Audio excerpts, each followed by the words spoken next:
We are going to go right into our next and final presentation in the interest of time, because I want to make sure that our final speaker, Lincoln Steed, who's the editor of Liberty Magazine at the General Conference office here, has an opportunity to get in his full presentation. Thank you so much. Well, thanks for coming, and I've been privileged to be here too. I don't know where to start, but I will start at the beginning. You've sat through an hour or two already of discussion on religious liberty, and believe me, we could talk for hours. I remember on one occasion I did some taping up in Pennsylvania for some cassette tapes, that was a few years ago, on religious liberty, and we did 5 hours straight, and in anticipation of that I thought, how can I fill 5 hours? It's impossible. And at the end of 5 hours I realized I just scratched the surface. But let's try to summarize a bit what's going on. But perhaps first I should say a word about Liberty Magazine. I should have brought some copies here today because I expected the response that we had. Most of you haven't read it, but that's not necessarily a deficiency in what your church, those of you who are Seventh-day Adventists, what your church is doing. From the beginning almost, this magazine was designed to go out to thought leaders, government leaders, mayors and so on in the community and inform them of biblical and historic and prophetic principles of religious liberty. And you've been asked, and you will be this coming year, to keep funding that. So Adventists are good funders of it. I wish we read it more though. But you should know that we are sending out as many as 185,000 copies every month. It's a lot. That's a lot more than Signs of the Times or Message or other magazines that we present. Now, religious liberty, there's been 2 very good presentations and different things came through, certainly the biblical basis of it. But religious liberty really exists on several levels. There's a theological or biblical basis, there's a historical basis, and there's a constitutional basis. They're all important. And for Seventh-day Adventists, there's a prophetic basis tied up to our church history and our understanding of prophecy for the end times. But right up front, it's worth remembering that for religious liberty, it's not important, it's not necessary to be a Seventh-day Adventist or a Muslim or a Buddhist or anything. The principle is all-embracing. And our good pastor did mention that in passing, that for religious liberty, I stand for the right of all human beings to believe whatever they are moved by their conscience toward, or to disbelieve anything they want. And I should be ready to defend their right to hold their opinion to the death, even if I disagree with it, not violently, but deeply. It's not necessary that I agree with, say, the Mormon at a meeting where we get together for religious liberty. Not necessary at all. We just hold in common that we are human beings, as the US Constitution itself says, put here by a creator. The US Constitution is not a religious document, but even it made allusion to that. And that gives us inherent dignity and rights. And you don't need to be embarrassed about that as a Seventh-day Adventist or a Muslim or whatever. You can defend anybody's belief. Now, on the constitutional level, we live in a very advantageous position in the United States, or have most of the history of this republic, that the Constitution, which had an interesting history, and you can talk forever about how this came to be, but the Constitution, as it was put together by a group of patriots, who many of them were Christians, most of them were Masons, as was said earlier, but back in their day they could sort of hold these two things in some sort of tension. Most of them who were Christians were deists, which in my view is just somebody who's not quite ready to say they're no longer a Christian, but will buy into the basics, like there's a creator God, but beyond that I don't believe anything. But those men who had a great vision for a new country and freedom and the principles that were being developed in the Western world at that time, they put together, and it was ratified by the 13 original colonies, a constitution that says in its Second Amendment, not narrowly speaking in the Constitution itself, but the amendments or the Bill of Rights that were added to the Constitution as a condition of its passage. The Second Amendment says in its first half, Congress shall make no law establishing religion, in other words, formally supporting it, funding it, or making it the religion of the land, as England and most of the other countries of Europe did. Congress shall make no law establishing religion, nor prevent the free exercise thereof. In other words, by the Constitution, the government is not to be involved in religion. Totally hands off. Not been always that way, but the principle still applies. Hands off. The only other thing in the US Constitution that relates to religion is a little clause where it says, no religious test for public office. And that's why I found it so offensive when all during the present president's tenure, President Obama is coming to the end of his 8 years, there was this comment as though it was some sort of accusation that he was a Muslim. First of all, I don't believe he was.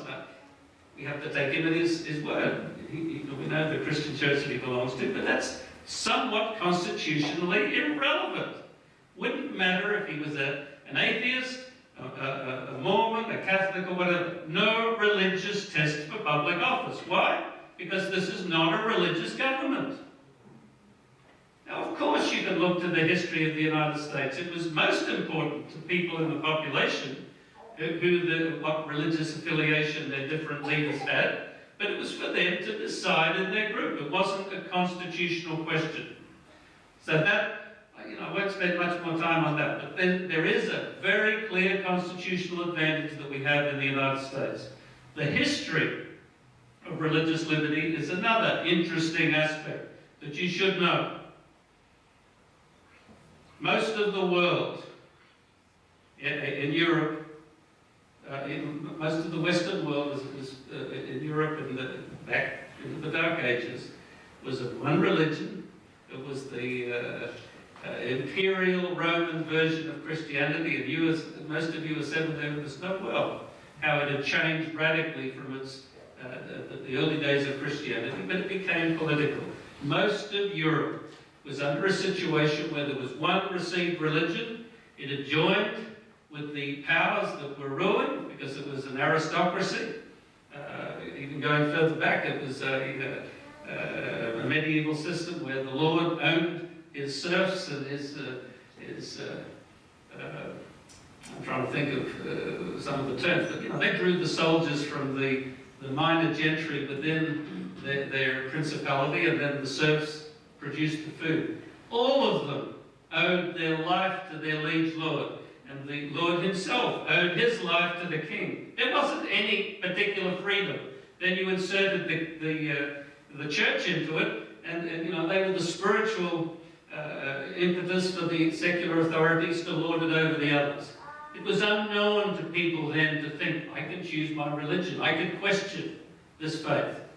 It was a development, a social development, where agriculture shifted a little, where there was mechanical means of preparing goods and food and so on. People drifted away from the control of the lords into cities. And if you know English history, London was formed as a trading city.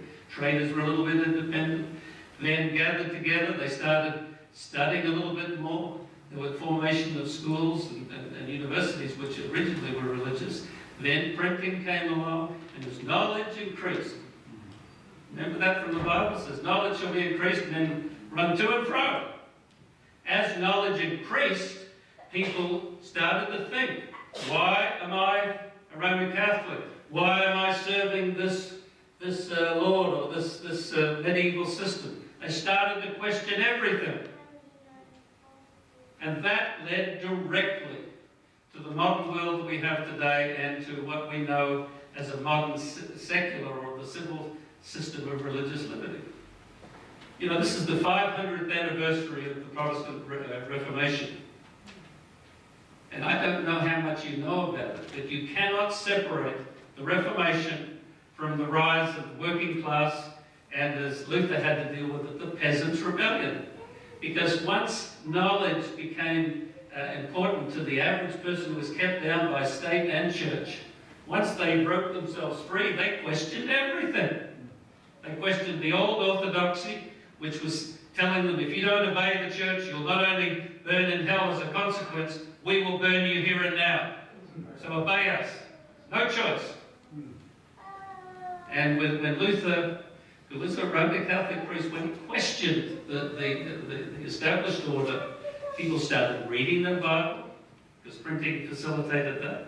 They started thinking about political power, and revolution broke out. You know the history of Luther.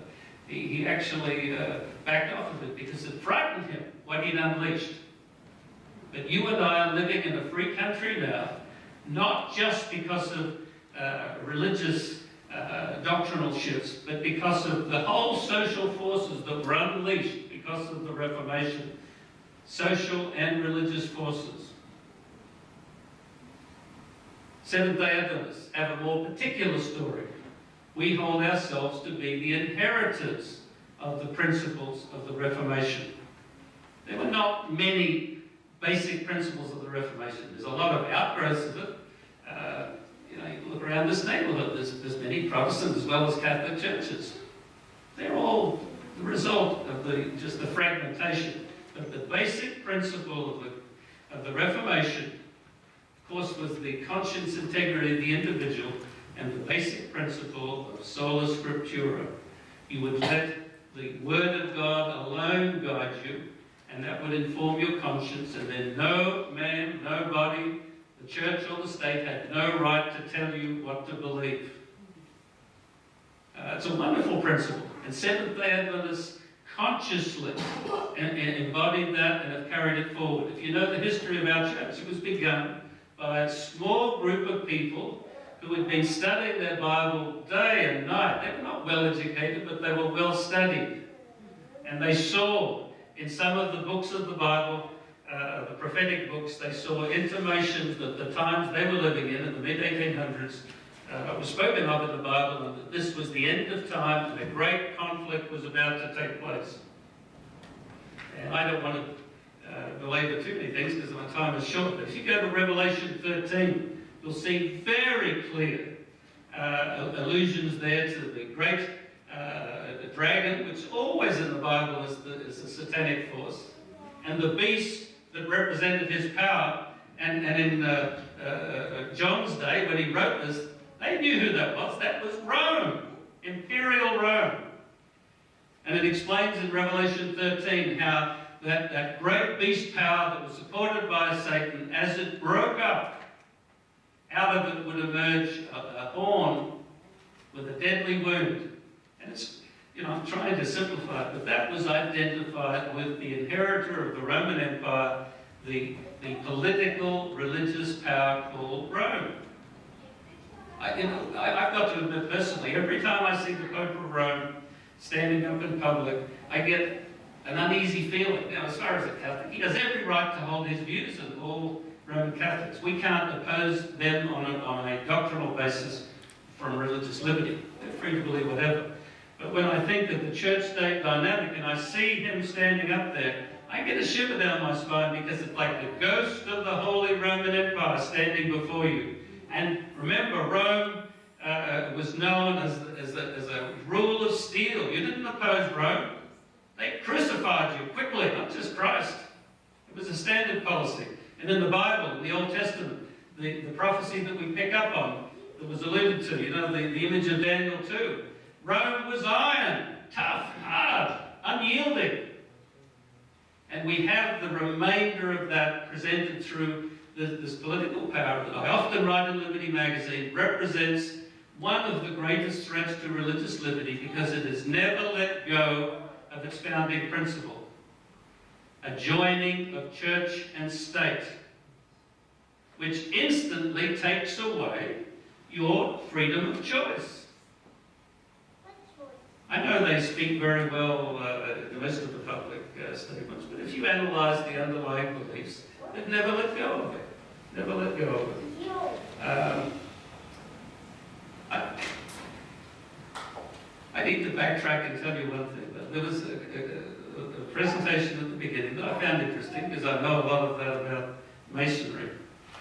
Some Seventh Adventists have gotten onto this, and it's interesting because it's just a fact of history that the United States has a huge Masonic influence in it. I remember a few years ago, I visited before 9/11 the Capitol, and I was early for a meeting, and in the basement area under where the representatives meet, there were a few items under glass, and there was one table not much bigger than this with a glass top. And I looked in there, and here was a very interesting display. There was George Washington's Masonic apron. Next to it was a little plate and a newspaper article. And I read the article, and it said that this was the apron that George Washington, head of his lodge, wore during the laying of the cornerstone. It said that George Washington wore the apron. Behind him were arrayed his lodge members who sang Masonic hymns, while George Washington laid the votive offering in the little plate on the cornerstone. And said it was the largest ceremony yet, Masonic ceremony yet, in the Americas. You think that would fly today? Not a chance. And then further it said that that apron was worn by the head of the Washington Lodge quite a few years later, when they laid I think it was 25 cornerstones to the Washington Monument. The lodge heads of every lodge through the then states, they laid a cornerstone. And if you know anything about symbology, the Washington Monument is not just an Egyptian obelisk, it's a Masonic symbol. And it's there, planted in the middle of Washington. Further, L'Enfant, the designer of Washington, was a Mason, and the whole city is laid out on a Masonic order. But that doesn't take totally away from the founding principles of the United States. Many people escaped persecution in Europe and came to the New World for new beginnings. Many of them, in fact, probably most of them. I wish I had more time. You know, Maryland has a history of Roman Catholic settlement. Baltimore, Lord Baltimore, Roman Catholic. But most of the settlers in this New World that became, this part of the New World that became the United States, were one Protestant dissident group after another, and they found refuge here. And that's the incredible heritage that we have living here, that religious liberty was an operative principle from the very beginning, even before the Republic was formed. It was formed, yes, on grievances against England, but you cannot discount, when you talk about freedom and religious expression in the United States, you cannot discount that in 1750, there was the first Great Awakening in the United States, that a religious fever swept from one end of the country to the other and laid the religious and freedom context, if you like, for their battle with England. And then in 1840 and 50, familiar to Seventh Adventists, the Second Great Awakening. It didn't just produce Seventh Adventists, it produced the whole holiness movement. And if you heard anything of those previous presentations, you know that holiness runs like a thread of gold through Adventist thinking. But holiness in that practical way depends absolutely on individual spiritual autonomy. That you are, as the Bible says, working out your salvation in fear and trembling before God, not by priest or prelate, or as Jesus says, call no man holy, call no man father. No one else can dictate religious affairs to you. You do it for yourself. And this principle of Protestantism, of the Enlightenment, of an opening of knowledge in Europe, really just funneled down to this new world. A blank slate, if you like, where people made their own destiny. And yes, in the puddle that was mixed up, there was masonry, there was popery, as they used to call it, but predominantly there was Protestantism. And I have a burden in Liberty Magazine that as we come into this year, next year, where we celebrate 500 years of the Protestant Reformation, we need to remind ourselves of the principles. It's far more far-reaching than we ever imagined. For example, I don't know how many of you still listen or care about what Henry Kissinger says, But I've heard him speaking on occasion, and he's onto a great truth. He says that the modern nation state is in the process of disappearing. What does the Bible say? The small I will say I'm weak, I'll say I'm great, and so on. There'll be great pushing and shoving between nations at the end of time. The nations that we know today came into being, that whole concept, as a result of the Protestant Reformation. When Luther rebelled against Rome, he was supported in his rebellion by the German princes who were already restive for independence. It led to wars, not just with the peasants, wars with the Holy Roman Empire, wars of independence. It led to war throughout Europe, the 30 Years' War. Right? Then there was a peace that settled that after 30 years, and I wish I could remember the Treaty of... sorry? Well, I think it was Paris. No, not Paris. Later that day, I forget. But there was a treaty that established the modern nation state about... Westphalia, right, thank you. The Treaty of Westphalia. There were like 300 people groups came there, and out of that came all the modern nations of Europe. And you and I are living to see that destroyed. Things like drone attacks, preemptive wars, even terrorist incursions from one state to the other, as well as globalism and all the rest. It's breaking it down. And I believe we're watching the Protestant Reformation in reverse. This is, you and I know as people of faith, you can't separate, well, you can separate church and state, you can't separate religion from society. And so as the world devolves into people groups, religious groupings, and the state collapses, we are seeing a growth of intolerance such as existed before the Reformation. And a tendency by groups, not just Islam. Islam is struggling with some of the same forces that produced the Protestant Reformation. But Christianity, I believe, is heading backwards to a need to repress. Now, religious liberty means many different things to different people. No one's against it. Now, the only exception I can think of, maybe North Korea. You know what they've done in North Korea? They've provided a state religion called Juche. How do you say it? But communist Soviet Union under communism, they had in their constitution a guarantee of religious liberty. But you and I know they really didn't have it. So it's how you implement it, not whether you accept it or not. No one's against it. I remember years ago hearing on the BBC the foreign minister of the Maldives being interviewed and spoke very highly of that little island nation. And the interviewer said, now you have religious liberty. He says, oh yeah, absolutely, of course. He says, well, you know, most people are Muslim in this country. And the interviewer says, no, I'm Christian. He says, if I went to your country, would I be allowed to practice my faith? Absolutely not, he said. Absolutely not. We might as well invite Al-Qaeda in. Now that's a common view. And even in some of the worst times in the United States, they've had that view down south. You know, when there was government countenance religious instructions in the school, they thought that was their right. You think they would have accepted Buddhism being taught in the schools? Never! And what we're heading into in the United States now, watch this, I'm giving you the litmus test. When people talk about religious freedom, they nearly always mean religious entitlement. The right for me to practice my faith against all odds. You know, that explains the Hobby Lobby. That explains these actions down south where they would give power to Christians saying to say, no, I'm not going to serve you, you're a gay, I don't like you, go away. And the new Vice President of the United States is the epitome of that thinking. He was the governor of Indiana where the last round of the Religious Freedom Restoration Act was attempted passage. And they had all sorts of add-on things that allowed Christians, in this case, to exclude people they didn't like.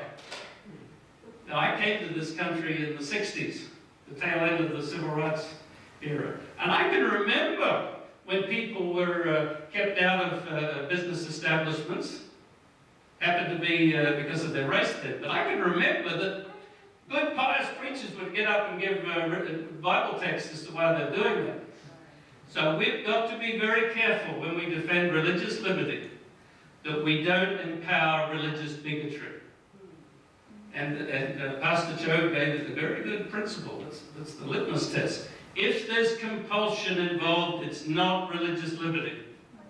And if you were to wake up tomorrow, the Seventh Adventists here, if you were to see or to hear that there's a new law that we keep Seventh-day Sabbath now by government edict, you would know it's wrong.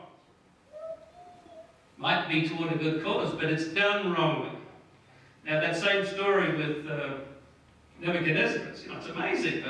Those three worthies, they're called, standing up and saying, we won't honour your gods, O king. Our God's able to deliver us, but even if he doesn't, we won't serve. Read the rest of the story. After they were thrown into the fire, Nebuchadnezzar looked into the fire, and it was so hot it killed the guys that were throwing them in. It was supposed to be 7 times hotter. Whether that's possible, I don't know, but it was glass furnace warm to melt metal, I'm sure. And he looked in and says, didn't we throw 3 in? There's 4 there. One of them was like one of the gods. So they were called out and gave a testimony, and then Nebuchadnezzar then announces to the assembled multitude, which I don't think was all of Babylon, but it was all of the leaders. And he said, you must now honor the God of Shadrach, Meshach, and Abednego. And he says, if you don't, he says, you will be killed and your house will be made destroyed and made a dunghill. He didn't get the principle, right? Yes, God impressed him, but he then misapplied it. That's not the way to pass on religious liberty. Let me share something with you that the Seventh-day Adventists, you might resonate with it, and all of us, I think, will be informed. Because we hardly ever, I don't have a big screen to show this up, but I looked this up at the beginning. So no, we hardly ever acknowledge this or know about it. Here's a bill, Senate Bill 2983, introduced in the first session of the 50th Congress. I won't tell you when that is just now. It says, a bill to secure to the people the enjoyment of the first day of the week, commonly known as the Lord's Day, as a day of rest, and to promote its observance as a day of religious worship. And here's the initial terms of it. It says, be it enacted by the Senate and House of Representatives of the United States of America in Congress assembled, that no person or corporation or the agent, servant, or employee of any person or corporation shall perform or authorize to be performed any secular work, labour, or business to the disturbance of others, works of mercy, necessity, and humanity accepted. It says, nor shall any person engage in any play, game, or amusement or recreation. Remember hearing about the Taliban in Afghanistan? They wouldn't let them fly kites. Same stuff, right? No play or anything on Sabbath, on a Sunday. It says, on the first day of the week, commonly known as the Lord's Day, or during any part thereof, or any territory, district, vessel, place subject to the exclusive jurisdiction of the United States, nor shall it be lawful for any person or corporation to receive pay for labour or service performed or rendered in violation of this section. That was a piece of legislation that nearly made it through in 1888. That was the piece of legislation that really kick-started the Seventh-day Adventist religious liberty movement. It was then that the first editor of Liberty magazine, Alonzo T. Jones, gave testimony in Congress with others, because he was not the only objector, but he was in the minority. Major groups like the WCTU, who now are just a bunch of old ladies meeting for afternoon tea, but they were a force to reckon with them. They were in favour of this National Sunday Law. Senator Blair was a dedicated Roman Catholic. Of course his church was for it, but most of the churches were for it, and it nearly passed. And the Seventh-day Adventist Church, believing in prophecy, and go read it for yourself again later, Revelation 13, clearly in this progression of the beast and the satanic power working through a corrupt church, then a new political entity, the United States, lamb-like, benign. that will come to the point they saw from prophecy, where this power will enforce obedience, religious obedience. And the early Adventists thought, this is it. And since it's about to happen, we better prepare ourselves spiritually to meet our Maker. This is the final confrontation. Obviously, it didn't happen back then, and I think part of the reason is our forebears, the Seventh-day Adventist forebears, they weren't ready. They were still preparing themselves for a major spiritual conflict. But you and I believe, are going to see that final test. I don't know the day or the hour, but I know the times, and I can see what's happening. And we're heading in the United States rapidly toward a logic that for national survival, whether it's to head off global warming or economic collapse or terrorist infiltration that is disruptive to our life, extraordinary laws are soon to be passed. And if you read the back chatter of some of the religious entities that are pushing for empowerment, they don't mince any words. This is exactly what they want. Maybe even tougher than this, but this would be the beginning of it, a national law of religious behavior. And his, I don't think he's holy, but his so-called holiness, Pope Francis, when he stood before the Congress in a moment that you should understand eclipses almost all of the political activities of the US. It would have been unthinkable a generation or two ago. It was certainly unthinkable at the time of the election of John F. Kennedy that a pope would ever address the Congress. Who addresses Congress? Lafayette was one of them. Recently, the president of Israel did, and a few other heads of state. Never a religious leader, least of all the head of the church that so opposed Protestantism. But when the Pope stood up there and pushed his global agenda that was premised on a document, you should read it. I'm about to finish with you. Read the document called Laudato Si. It's a document that lay behind it. It's a document calling for actions to ensure the survival of humanity against the ecological collapse of the earth. He says our survival is at stake, and he then invokes the rhythms of nature inscribed by the Creator and mentioned in the Bible, where there is a time of rest, the seventh day. It's a Sabbath document, except as always, it morphs to Sunday. And in speaking about that, before the Congress, the Pope said, we must reject extremists and fundamentalists. Now, most people think, oh, it just means, the most radical form, say, of Islam that we're dealing with at the moment. He didn't mean that at all. He meant anyone opposed to his agenda, because in another document they've called the reformers, that's Martin Luther and his ilk, who insisted on sola scriptura, they've called them the greatest threat to bringing back Christian violence that existed. That's amazing, isn't it? That's also in a document entitled, not a document, in a presentation Benedict made at Regensburg University. He listed 3 threats that are to the benign, non-violent nature of Christianity. And the first, he said, the reformers, by their insistence on sola scriptura, exposed Christianity against the violence. So if you say, this is the word of the Lord, I can't obey a political mandate for religious behavior, even if it's in support of the environment, you are an extremist and a fundamentalist. And another pope, most recently, Benedict, in his document Caritas et Veritatis, dealing with all the problems of the world, he wrote it in 2008, he said this. He said, there is a need for a global authority with the power to act and to enforce. It doesn't come any plainer than that. And Seventh-day Adventists and other people of good faith, reading the Bible, knowing the history, must see in this development again a drift toward the intolerant of the pre-Reformation times and a readiness by the civil and religious powers to compel to their vision of religious behavior.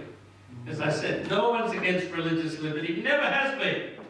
But people historically have been very inclined to push for their version of religion and forget and ignore and deny the rights of other people.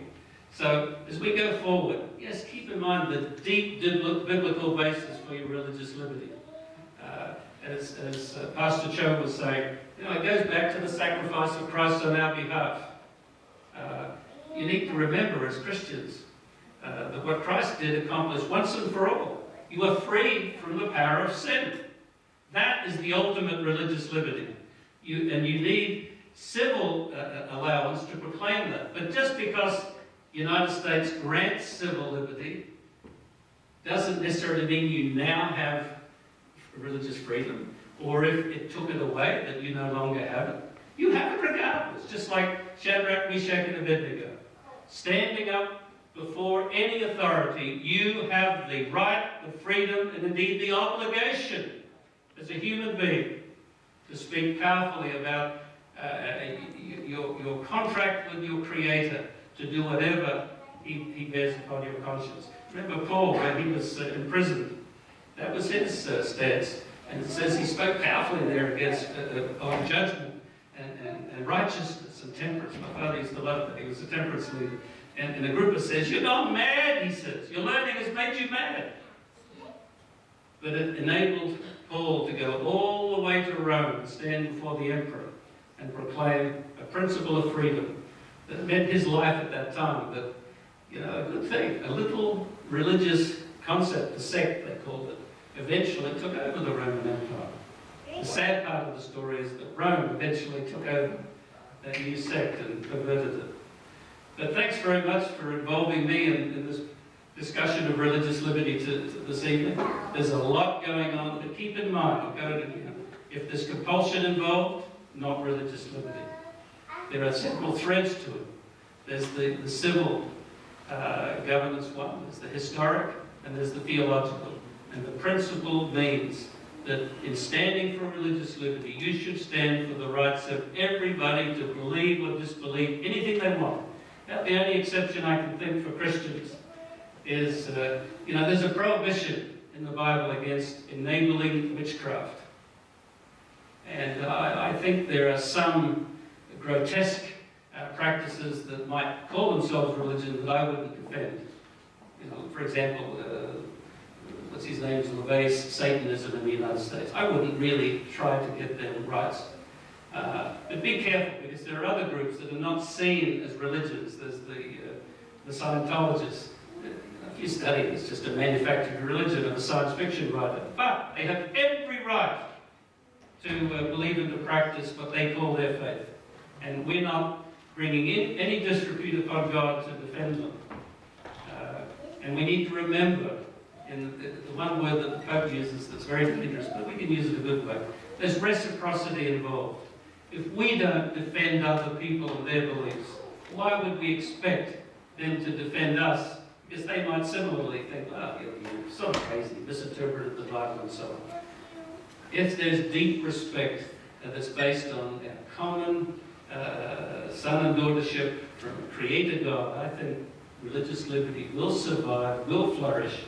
And I think Seventh-day Adventists have been in a great tradition in upholding that. Liberty magazine is well received to the highest levels in the US and other governments. We circulate it widely, so your money's well spent. And we mostly are talking about civil constructs. But every now and again, I count it as a privilege to slip in a biblical argument for a principle that all people accept, but not all people know God. They need to. That's my personal view. But religious liberty is bigger than either a sectarian or even a basic parameter of religion. It's a part of our common humanity, and that's why the United Nations has accepted the Universal Declaration of Human Rights. It's very plain. It's actually, in some ways, clearer and broader than the US Constitution, because it says specifically people have the right to believe what they want and to be free from coercion. They have the right to change their religion as they like. You might think that it happens easy here, but in some religions, in some countries, your life's forfeit. Like in Saudi Arabia, you cannot change your religion. It's the death penalty. They don't execute many people, but that's the whole point in punitive laws. It terrorizes people into obedience. We need to be committed to this biblical principle. As God says, why would you die? Let us reason together. Make the choice. And even that choice that Pastor Cho pointed out of eternal death, you know, it came as a natural consequence of separation from God, not that God was going to zap them. The only time in the Old Testament that there was zapping was when they were under contractual relationship as a theocracy.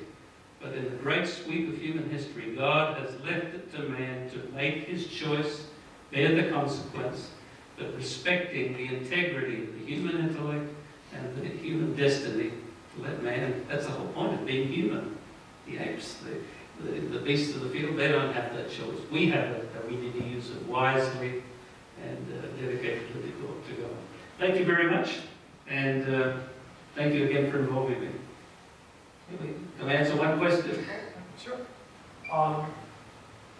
Recently in our Adventist church, in our local denomination, sometimes in October, we had this like the overload, the annual council meeting.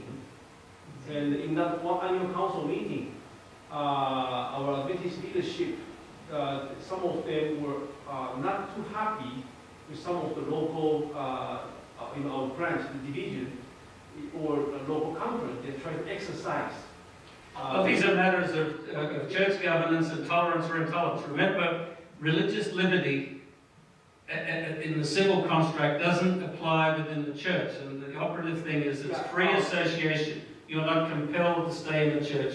You're joining voluntarily. Right, if you don't like it, you leave. So then, now they have discussed this issue, and the particular issue is about the women's ordination. Then some of the local conference or the division, if they want to continue to exercise that, then the whole world headquarters leadership is thinking that they should do something to want to punish or whatever they're doing. They want, and then later on they discuss again, says that let's hold up it, not to do robbery, something. Now, had some of the local conference decided. Well, it's a good description, but as I say, this isn't classically religious liberty. It's a sign of the times within our church, and Seventh Adventists have been told that every wind of doctrine will blow at the end of time, and eventually it will seem even that the organization is about to collapse. Yeah, But this doesn't itself bear on religious liberty because there's not compulsion involved. It's free association in the church. And if the state ever intruded into any church enough to hold them accountable for actions of church governance, then the whole game's over. So it's really not a religious liberty question, although it's a very real and potentially disruptive question for the church internally. It's horrible.